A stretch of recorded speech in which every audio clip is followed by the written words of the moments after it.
pasar saham Indonesia sedang menghadapi tekanan besar. IHSG kini telah jatuh 38% dari titik tertingginya, bahkan lebih dalam dibandingkan saat pandemi COVID-19 mengguncang dunia. Investor asing terus keluar, rupiah melemah, dan kepercayaan pasar mulai dipertanyakan. Apa sebenarnya yang sedang terjadi? Indeks harga saham gabungan atau IHSG kembali mengalami tekanan hebat pada perdagangan Jumat, 5 Juni 2026. Indeks ditutup anjlok 4,20% atau turun 245 poin ke level 5.594,77. Penurunan ini memperpanjang tren pelemahan pasar saham Indonesia yang dalam satu tahun terakhir telah terkoreksi sekitar 20%. Bahkan jika dihitung dari posisi puncaknya, IHSG telah merosot hingga 38%. Angka tersebut lebih dalam dibandingkan koreksi yang terjadi saat pandemi COVID-19 pada tahun 2020. Kondisi ini memicu kekhawatiran pelaku pasar karena terjadi di tengah kombinasi berbagai tekanan ekonomi dan keuangan. Mulai dari derasnya arus keluar modal asing, pelemahan nilai tukar rupiah, hingga meningkatnya perhatian lembaga pemeringkat internasional terhadap kondisi fiskal Indonesia. Investment Specialist PT Korea Investment and Sekuritas Indonesia, Azharis Hardian, menilai tekanan yang dialami IHSG saat ini bersifat multidimensional dan tidak bisa dijelaskan hanya oleh satu faktor. Salah satu indikator yang menjadi perhatian adalah keluarnya dana investor asing yang mencapai sekitar 78 triliun rupiah dalam 12 bulan terakhir. Menurutnya, kondisi tersebut mencerminkan erosi kepercayaan yang terjadi secara struktural di pasar. Selain itu, keputusan MSCI pada Februari 2026 yang menyoroti isu transparansi dan tata kelola pasar modal Indonesia juga disebut menjadi salah satu titik penting yang memengaruhi persepsi investor global.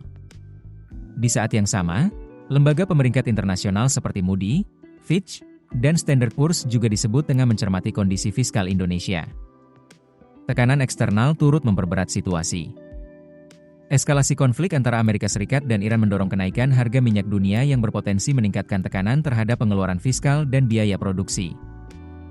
Sementara itu, nilai tukar rupiah juga telah melemah sekitar 8% sepanjang tahun berjalan.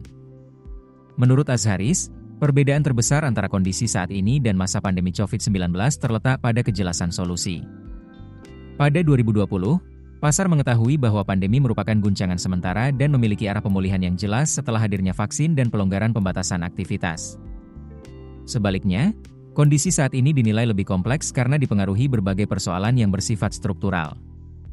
Mulai dari tekanan fiskal yang berkelanjutan, pelemahan rupiah, ketidakpastian kebijakan, hingga menurunnya kepercayaan investor asing. Akibatnya, pasar kesulitan menemukan skenario pemulihan yang jelas sehingga tekanan jual berlangsung lebih lama. Meski demikian, Azharis menegaskan bahwa kondisi saat ini belum tepat disebut sebagai krisis pasar modal.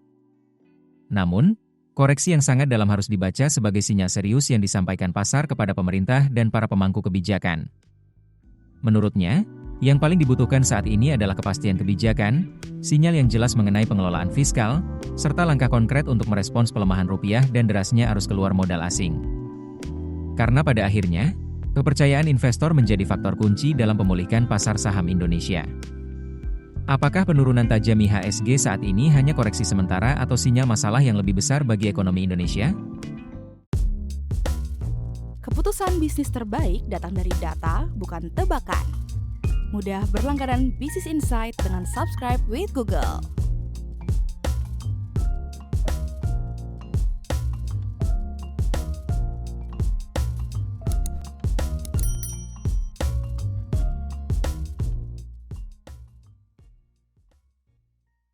Download aplikasi Kontan sekarang di App Store atau Play Store.